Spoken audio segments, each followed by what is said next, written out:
Pero I'm happy and willing naman to do it. Kasi yung support din ni Miss A sa akin is talagang sagad-sagad. Sinabi mo nga na parang during the challenging time. Yes. Hindi ka niya din rock. Actually, nagkaroon pa tayo ng conversation before na sabi niya never kita bibitawan.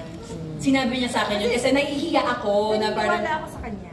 Parang nasa stage ako ng controversy ko, ganyan. Tapos may mga ibang brands na hindi na okay, ganyan. So, si Miss A talaga yung nag-stand up hanggang kaduluduluhan na hindi kita bibitawan. So Zainab, naranasan mo rin pala yun? Yes, naranasan ko. Time na nag-issue ka? Yes, kasi may mga ibang mga CEOs na involved, di ba? May mga ganun akong issue before na ayoko naman na itakal yun ngayon dahil ang pinaka-importante dito is yung happiness, yung blessing, yun ang pinaka-focus natin.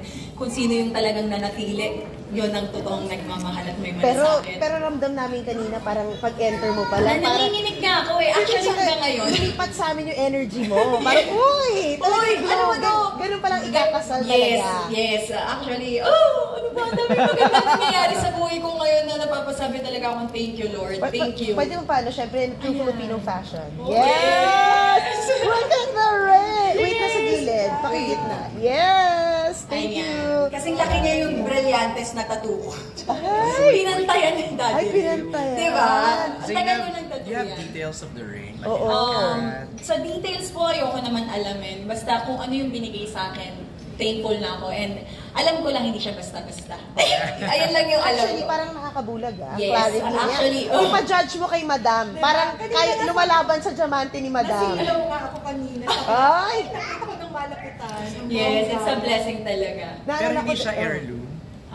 Platinum siya. I mean, heirloom like pinamana, like... Ay, hindi po. Pinagawa po talaga ni fiancé sa US. Fiancé! At saka sa US, ayaw daw niya magpagawa ng ano eh. So, gusto niya yung hindi mahanap. So, nag-effort talaga din Dahil siya. baka matiktikan mo. Ayaw lang niya sabihin yung presyo sa akin. Pero may idea na ako.